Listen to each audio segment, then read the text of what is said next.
Hi guys, hey, I wanted to take and do a little bit of a follow-up based on when we were talking about in John's Gospel in chapter 5, when we covered and talked and looked at this issue of people that oppose God or the atheist. Now we've talked about how most atheists, when they come to the place of realizing in their own hearts and minds this position of atheism, saying there is no God, do so because of an intellectual pursuit, or what they believe is their ability to be able to reason God out of existence. Well, this aspect of being intellectual is what really takes and appeals to me in talking with the atheist, because it means that they're willing to use and apply logic to their argument. Well, the atheist is my favorite if they're willing to talk, because I love to be able to use the very concept that they have of intellect and logic, well, against them. See, here's how it works. Here's the way that it can take. As they have taken their intellectual pursuit and used it to discount God, what I ask them is very easy, just a simple line of logic in the way of this question.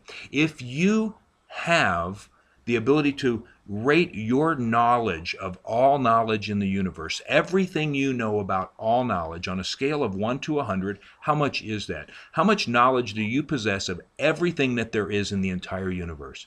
Oh, well, the humble person will say, oh, well, gee, maybe 1 or 2%, and that's good. But there's those that maybe say, hey, 10%, 15, 20, even as much as 50% of all things that can be known, they would say that they know. Now, in that, it's the perfect way to be able to take and then introduce them to a concept. You see, the concept is that if they possess 50% of the knowledge of all of the universe, or everything that can be known, then that means there's 50% that they don't. And in that 50% of the knowledge that they don't have, the question becomes very simple. Well, if there's things that cannot be known, things that you don't know, is it possible that the knowledge of God exists in that area?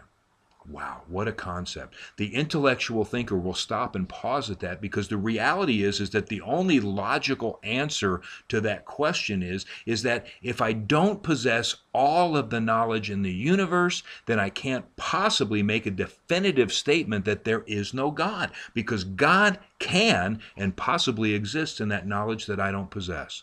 Oh, it's interesting, because I love this line of understanding and logic with dealing with those that have taken and made a hard stand, because what happens instantly is it starts eroding their ability to sustain their argument. But it also, just as an interesting side note, is the very reason why God is able to take and make his claim, which is that he doesn't believe in atheists. You see, God, on the other hand, does possess 100% of the knowledge of everything in the universe, and because he possesses that knowledge, then he can make a statement such as that. Oh, as time would go on, and if there's an opportunity, I love to be able to take and introduce the self-proclaimed atheist really to a better term in which defines what they are. You see, they're really not an atheist, they're an agnostic. You see, what an agnostic is, and being a term that they may not be familiar with, also sparks that intellect within their minds.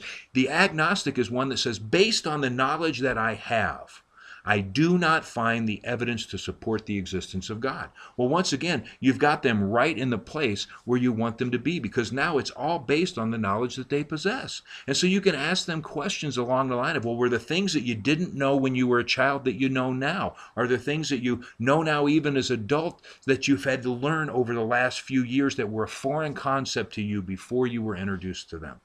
Once again, the logical conclusion is that if there's knowledge that you don't possess, then in that knowledge, there's the potential for the existence of God. Well, I love to watch as the person comes to the place of coming to be aware of the fact that their argument to say that there is no God cannot stand. Oh, it's even more interesting when I get the opportunity and the person is not willing or is not unwilling to take and pursue the conversation, where I ask them this simple question. If then there's the possibility that God exists in this knowledge that you don't have, wouldn't you want to know him? Wouldn't it be sad to give up the possibility of eternal life and a relationship with God based on knowledge that you don't have? Boy, what a shame that would be. I'm not willing to do that. And what you can do is turn this person who was intellectually opposed to God potentially into a person who is intellectually seeking the God that they don't know.